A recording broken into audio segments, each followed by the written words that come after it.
2-10-81। सदा मिलन के झूले में झूलने का आधार, सर्व झमेलों से छुड़ाने वाले,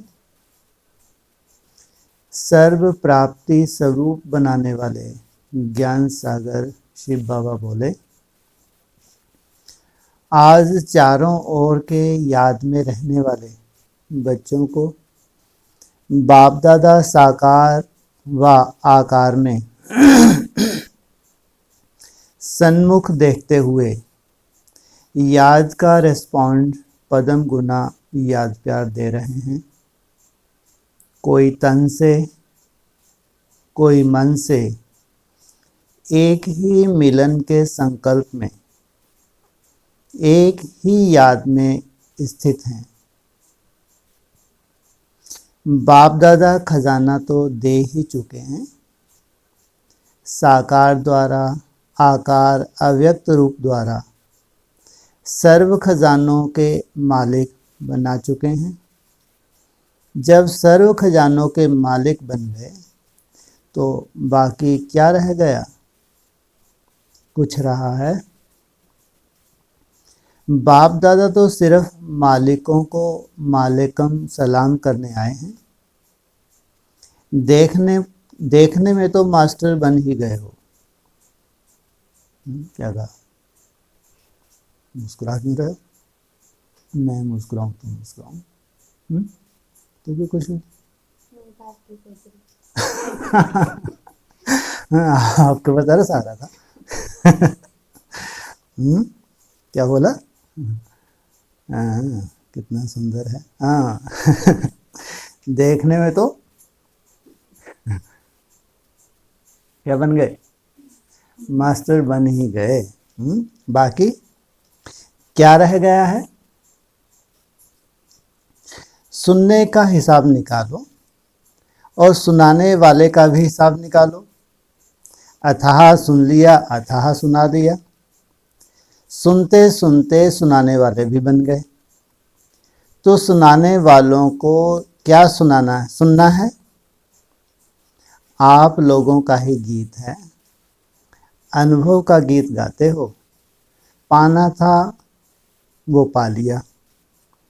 अब काम क्या बाकी रहा? किसका गीत है?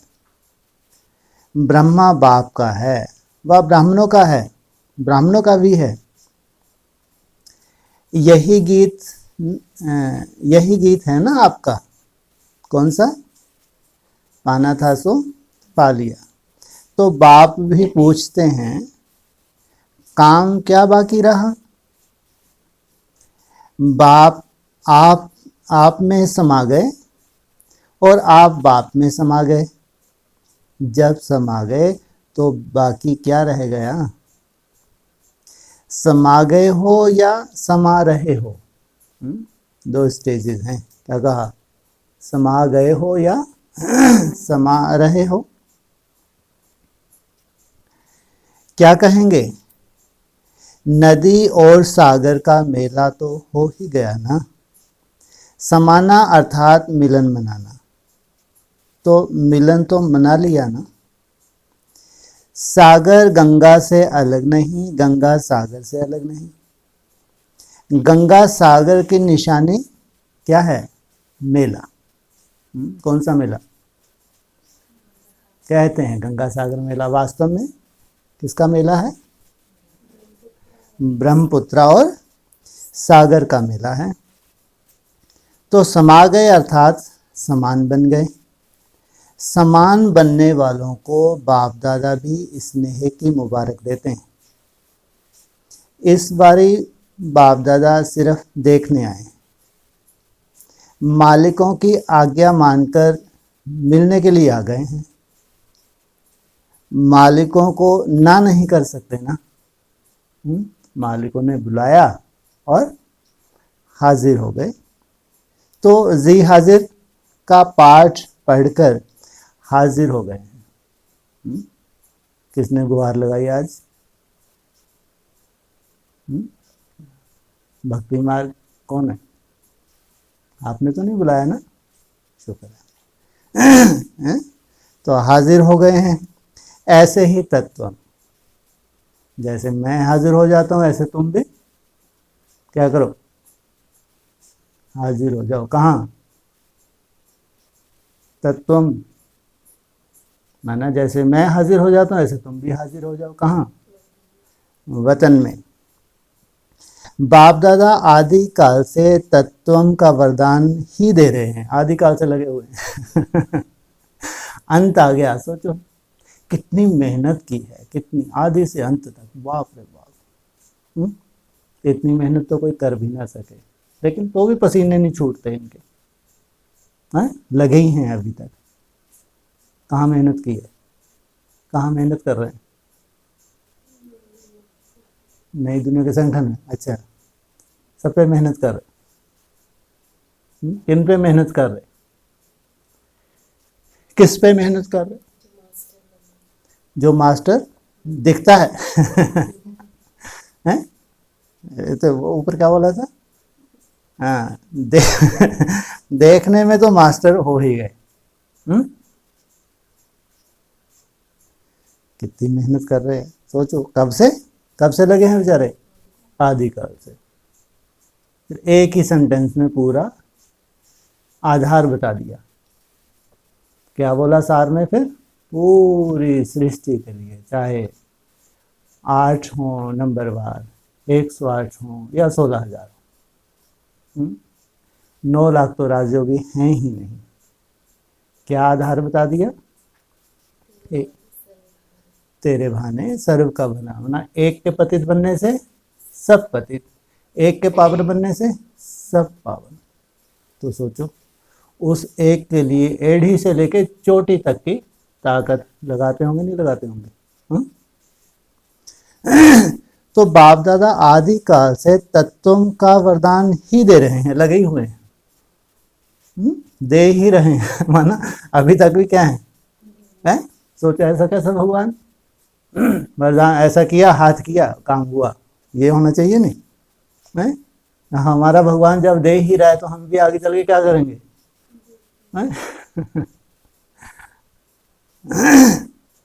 तो दे ही रहे हैं। संकल्प और स्वरूप दोनों में तत्वों के वरदानी हो। किस किस में? पहले स्वरूप या पहले संकल्प?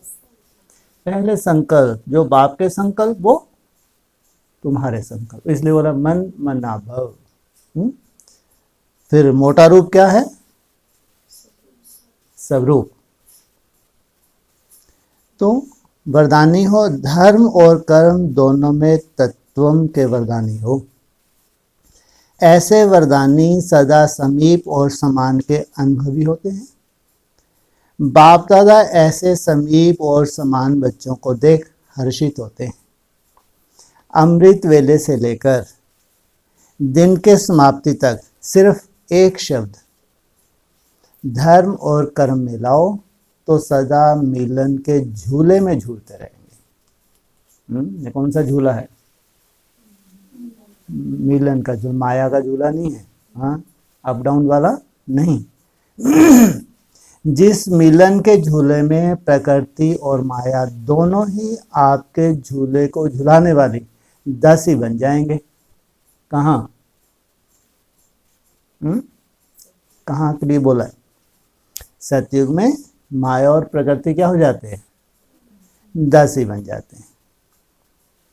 सर्व खजाने आपके इस श्रेष्ठ झूले के श्रृंगार बन जाएंगे। शक्तियों को, गुणों को मेहनत से धारण नहीं करना पड़ेगा, लेकिन यह स्वयं आपका श्रृंगार बन आपके सामने स्वतः ही ऐसा मिलन का झूला जिसमें बाप और आप समान अर्थात समाये हुए हो। ऐसे झूले में सदा झूलने का आधार एक शब्द बाप समान। समान नहीं तो समा नहीं सकते। अगर बाप समान नहीं तो समा नहीं सकते। अगर समाना नहीं आता तो संगम युग को गंवाया। क्योंकि संगम युग ही नदी है, सागर में समाने का मेला है। मेला अर्थात समाना, मिलन मनाना। तो समाना आता है, मेला नहीं मनाते हो, क्या करते? झमेला करते। तो या है झमेला या है मेला, चेक करो। बच्चे कहते हैं अकेला हूं, लेकिन बाप कहते हैं अकेला होना ही नहीं। जिसको अकेला कहते हो उसमें भी साथ है। संगम युग है ही कंबाइंड रहने का युग। बाप से तो अकेले नहीं हो सकते ना, सदा के साथ ही हैं। बाकी छोटे छोटे बच्चे झमेले में फंस जाते हैं। अगर बच्चा बुद्धि है, ज्ञान का प्रकाश नहीं है, तो बार बार झमेले में फंस जाते हैं। और झमेले भी अनेक हैं, एक नहीं। मेला एक है, झमेले, वाह कितना सुंदर। मेला झमेले अनेक। तो मेले में रहो तो झमेले समाप्त हो जाएं। मिलन, मेले में रहो तो झमेले समाप्त हो जाएं। अब तो संपन्नता के प्रारब्धी बनो। संपन्नता के बाद की अनुभूति क्या होती है, वो प्रारब्ध को अनुभव करो। अल्पकाल की प्रारब्ध को समाप्त कर संपूर्णता के संपन्नता की प्रारब्ध को अनुभव मिलाओ।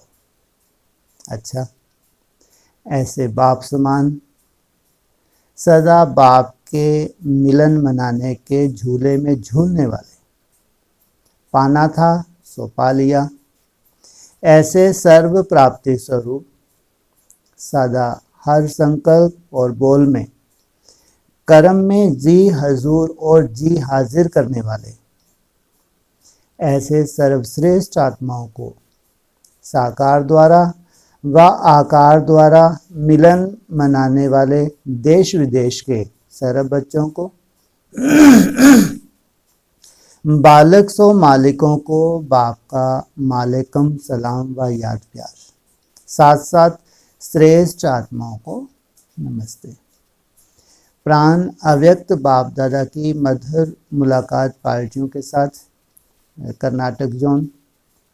सभी सदा साक्षी स्थिति में स्थित हो, हर कर्म करते हो। जो साक्षी हो कर्म करते, उन्हें स्वतः ही बाप के साथीपन का अनुभव होता है। अगर साक्षी नहीं है तो बाप का से किनारा हो जाएगा। साक्षी नहीं तो बाप भी साथी नहीं, इसलिए सदा साक्षी अवस्था में स्थित रहो। और माया क्या कोशिश करती है, तुम्हारी बुद्धि को डिस्कनेक्ट, माना जब जब साक्षी नहीं हो। साक्षी कब होना होता है? हाँ, जब कोई परिस्थिति होती है तब साक्षी होना होता है। तो देह से भी साक्षी, जब देह के संबंध और देह के साक्षी बन जाते हो तो स्वतः ही इस पुरानी दुनिया से भी साक्षी हो जाते हो। देह और देह के संबंधों से भी साक्षी, देखते हुए, संपर्क में आते हुए सदा न्यारे और प्यारे। यही स्टेज सहज योगी का अनुभव कराती है। तो सदा साक्षी इसको कहते हैं, साथ में रहते हुए भी निर्लेप। आत्मा निर्लेप नहीं है, लेकिन आत्मा अभिमानी स्टेज निर्लेप है, अर्थात माया के लेप व आकर्षण से परे है। न्यारा अर्थात निर्लेप। तो सदा ऐसी अवस्था में स्थित रहते हो, किसी भी प्रकार की माया का वार ना हो। बाप पल बलिहार जाने वाले माया के वार से सदा बचे रहेंगे। बलिहार वालों पर वार नहीं हो सकता। ऐसे होना, जैसे फर्स्ट चांस मिला है, वैसे ही बलिहार और माया के वार से परे रहने में भी फर्स्ट। फर्स्ट का अर्थ ही है फास्ट जाना। तो इस स्थिति में सदा फर्स्ट, सदा खुश रहो, सदा खुश नसीब रहो। अच्छा, जैसे बाप के गुणों का वर्णन करते हो, वैसे स्वयं में भी वे सर्व गुण अनुभव करते हो। जैसे बाप ज्ञान का सागर, सुख का सागर है, वैसे ही स्वयं को भी ज्ञान स्वरूप, सुख स्वरूप अनुभव करते हो। हर गुण का अनुभव, सिर्फ वर्णन नहीं लेकिन अनुभव। जब सुख स्वरूप बन जाएंगे तो सुख स्वरूप आत्मा द्वारा सुख की किरणें विश्व में फैलेंगी, क्योंकि मास्टर ज्ञान सूर्य हो। तो जैसे सूर्य की किरणें सारे विश्व में जाती हैं, वैसे आप ज्ञान सूर्य के बच्चों का ज्ञान, सुख, आनंद की किरणें सर्व आत्माओं तक पहुंचेंगी। जितने ऊंचे स्थान और स्थिति पर होंगे, उतना चारों ओर स्वतः ही फैलती रहेंगी। या फैलाने की जरूरत पड़ेगी? स्वतः ही फैलती रहेंगी। तो ऐसे अनुभवी मूर्त हो। सुनना सुनाना तो बहुत हो गया, अभी अनुभव को बढ़ाओ। बोलना अर्थात स्वरूप बनाना, सुनना अर्थात स्वरूप बनना। सदा खुशी के खजाने से खेलने वाले होना। खुशी भी एक खजाना है, जिस खजाने द्वारा अनेक आत्माओं को माला माल बना सकते हो। आजकल विशेष इसी खजाने की आवश्यकता है। कौन से? खुशी। और सब है लेकिन खुशी नहीं। और सब कुछ है, कोई कमी नहीं होगी, लेकिन खुशी नहीं होगी।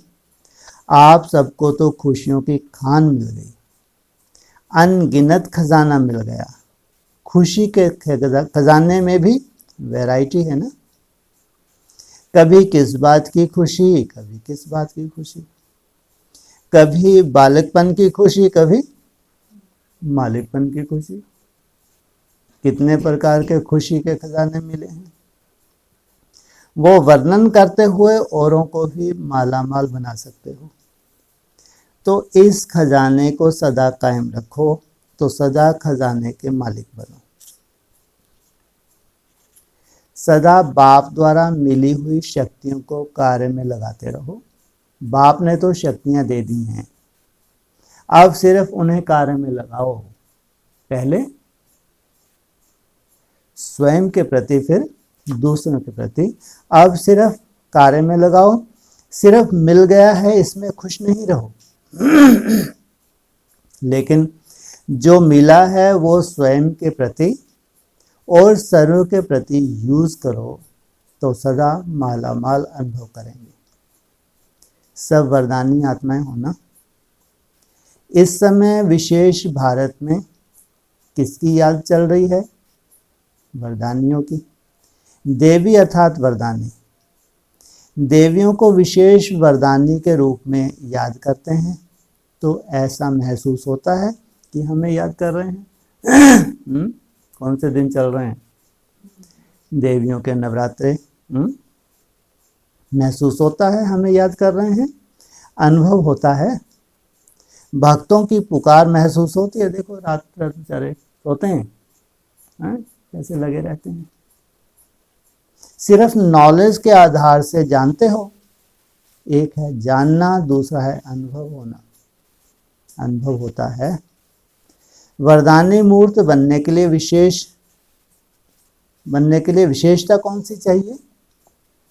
आप सब वरदानी होना। तो वरदानी की विशेषता क्या है? वे सदा बाप के समान और समीप रहने वाले होंगे। बाप के समान और समीप रहने वाले होंगे। अगर कभी बाप समान और कभी बाप समान नहीं, लेकिन स्वयं के पुरुषार्थी तो वरदानी नहीं बन सकते, क्योंकि बाप पुरुषार्थ नहीं करता, लेकिन सदा संपन्न स्वरूप में है। क्या कहा? बाप पुरुषार्थ नहीं करता, सदा संपन्न स्वरूप में है। ये सुनाने की क्या बात है? ये है? सुना भी उनको रहे हैं जो कितनी मेहनत कर रहे हैं। हम मेहनत किस लिए कर रहे हैं? हाँ, बाप समान बनने के लिए ना। तो हम तो ऐसे नहीं हैं जो दिन रात लगे हैं। तो इस बात का कोई औचित्य है यहाँ बोलने का? बोलो, कितनी अजीब बात है। क्या बोला? क्योंकि बाप चुटकुले ही सुनाते हैं। क्योंकि बाप पुरुषार्थ नहीं करता, लेकिन सदा संपन्न रूप में है। क्या है बाप? सदा संपन्न रूप में है। कौन सा बाप? हैं जी? निराकार बाप, ब्रह्मा बाप। तो अगर बहुत पुरुषार्थ करते हैं तो पुरुषार्थी छोटे बच्चे हैं, बाप समान नहीं। क्या कहा? बहुत पुरुषार्थ हो, कम पुरुषार्थ और अधिक प्रारब्ध, यही मतलब निकला ना। अगर बहुत पुरुषार्थ करते हैं तो छोटे बच्चे, अगर कम पुरुषार्थ करते हैं तो बड़े बच्चे। बाप समान। तो जब वो बड़े बच्चे हैं, बाप समान हैं, तो कम पुरुषार्थ किया, प्रारब्ध। हाँ, क्योंकि सहज कर लिया बीज रूप अवस्था में टिकना। तो क्या अनुभव है? संपन्नता का अनुभव होता है। ऐसा नहीं कि बस वरदान ही लेके चले ऊपर से। तो समान अर्थात संपन्न, ऐसे सदा